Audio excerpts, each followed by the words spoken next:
At a point I wanted to explore today, there is that quote, "No man is an island," right?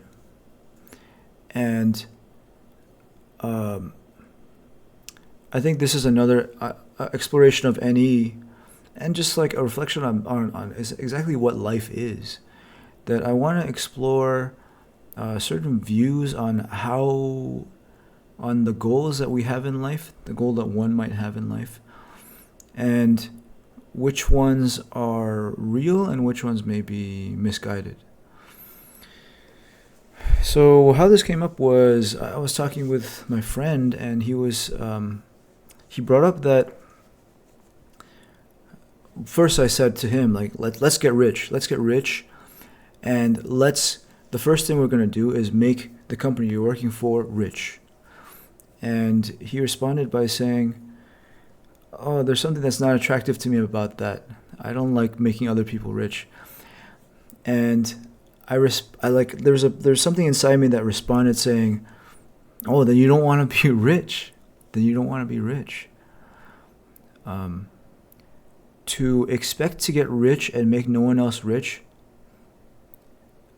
there's something inside me that makes me think that is disconnected. It just doesn't there's no understanding of what's actually happening in the world, and I'd like to explore that. Let's see what comes up. I mean, the quote, "No man is an island," comes up, but the other thing that comes up is the easiest thing to sell in the world is getting someone else rich. I mean, I'm a software developer right now, and and the easiest way to pay me more money is if what I do makes them money, makes people money. If I do a lot of quote unquote good work, but it makes no money, then why are they paying me? Why did they hire me? The whole world, I believe, is all a network of value. And money is simply people communicating that what you do brings value to me. If people just paid people to do things that didn't make them money, we would all very quickly just run out of money.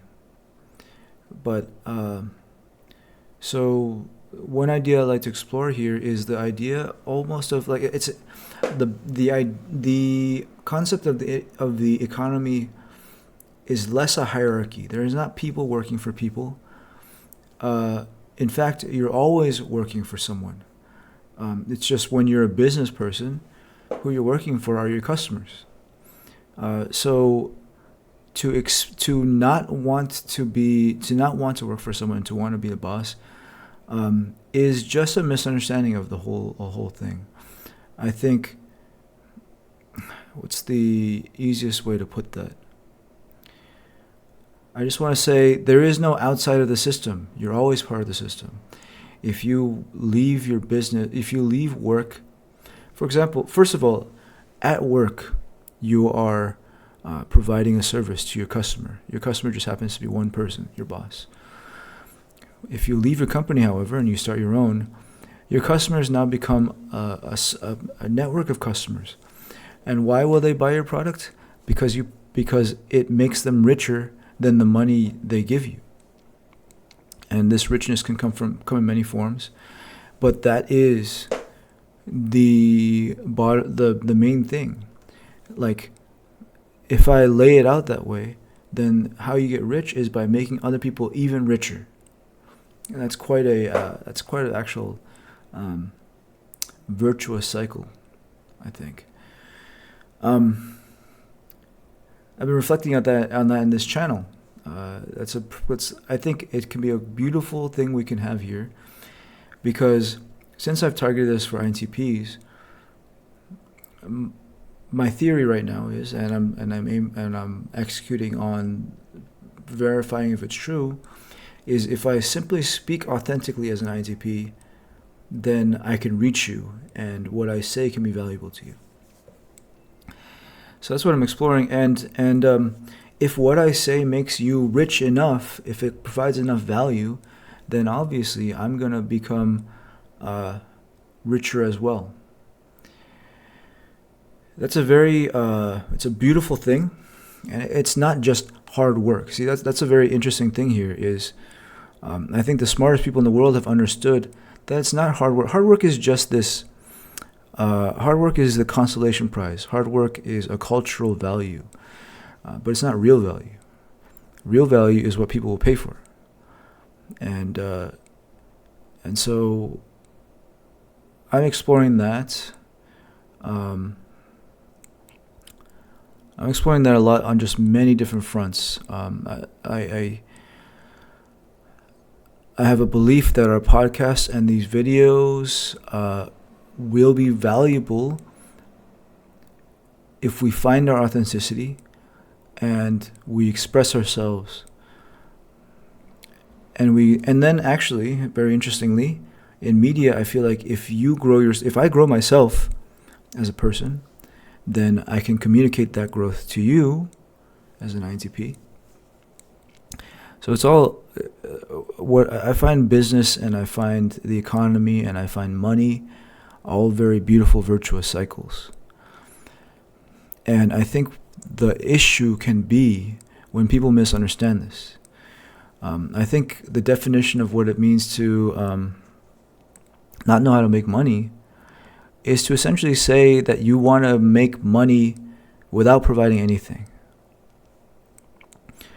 But what I think we actually see, don't look at the bad actors.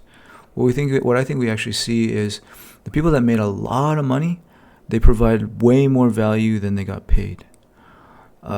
They created entire new worlds through what they provide the world.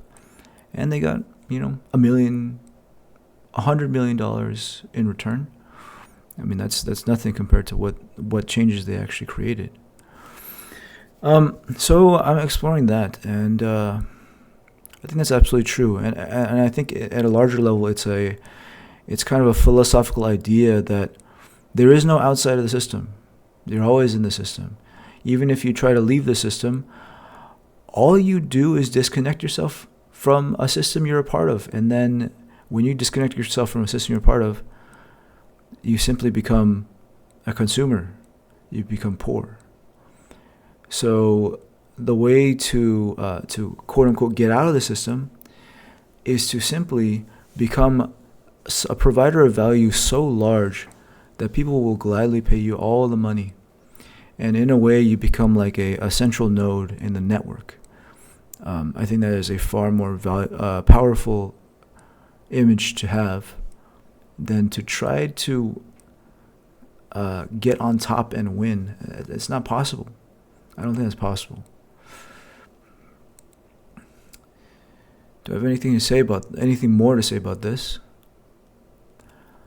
Not really, but other than the fact that I'm currently exploring and experimenting with this idea right now, how to provide so much value that I'm no longer someone that has a job, but I am a force of nature.